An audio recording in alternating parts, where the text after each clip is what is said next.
So, hello guys! Welcome back to our YouTube channel. And for today's videos, meron po akong share sa inyo. So, akala ko kasi is mamomonetize na ulit yung isa kong account. So, actually, meron po akong old YouTube account. So, etong YouTube account na to is na-monetize na siya before. So, na-monetize siya and then na-demonetize po siya gawa ng sa invalid click. So, sumali po kasi ako sa mga C2C, yung click-to-click ba ng mga grupo. So, meron akong sinalihan na grupo. So, naglast yun ng ilang taon din. Pero nahuli pa rin kami ni YouTube. Alam mo, ang dami kong mga kababalagan talagang ginagawa dito sa YouTube. Pero nahuhuli pa rin. So, after 5 years, naisip ko, baka pwedeng gamitin ulit yung YouTube account ko. Pero alam ko naman na talagang hindi na siya. Pero alam ko naman na na-demonetize na siya. So, ibig sabihin is, hindi na siya kumikita. So, since meron pa rin naman akong access doon sa YouTube channel na yun, and nakakapag-login pa rin naman ako sa YouTube Studio, so, ang ginawa ko is naisipan kong mag-upload ulit doon sa YouTube na yun. So, in-upload ko yung mga videos ng anak ko, and then, sa hindi ko inaasahan, is nag-viral po ang video. So, doon sa re-apply button, sa monetization tab, so, it's either na aabutin ko ulit yung 4,000 watch hours or kaya 4,000 watch hours sa loob ng 365 days or 1 year o kaya yung 10 million views ng mga shorts videos sa loob ng 90 days or 3 months.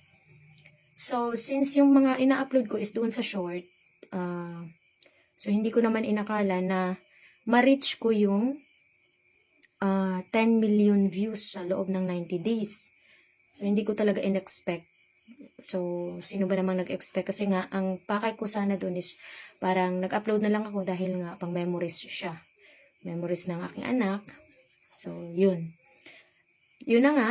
So, nag-viral. May nag-viral na video at umabot nga po ng 10 million views yung aking shorts. So, hindi lang isang video yun. So, maraming video na nakapag-ambag doon sa 10 million views. So, natuwa ako dahil nga na nagkaroon ulit siya ng re-apply button. So, naging active yung re-apply button at pwede ko na siya ulit i-click.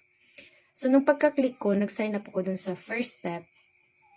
So, na-accept naman. Kaso, sa step 2, doon na yung nagka-problema. So, since nga dahil nagkaroon tayo ng invalid activity doon sa YouTube na yun, so, ang ginawa ni Google, ang ginawa ni YouTube is dinemonetize yung account ko. Ang ginawa rin ni Google is inactivate din po niya yung Google AdSense ko. So, yun yung nakakalungkot doon dahil deactivated na yung Google AdSense ko na connected doon sa YouTube channel na yun. So, ibig sabihin, hindi na po pwedeng i-monetize yung old YouTube account ko na yun.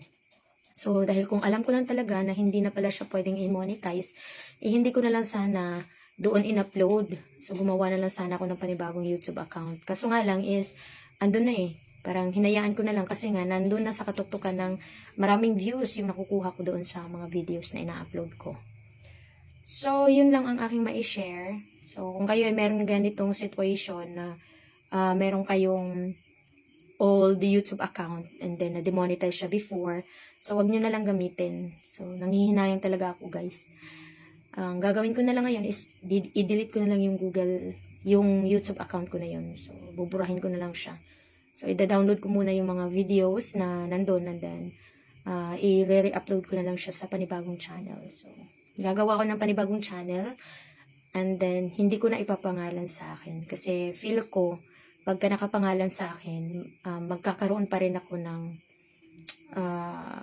problema pagdating sa Google AdSense. Dahil nga, meron kasi akong nabasa doon, hindi lang talaga ako sure.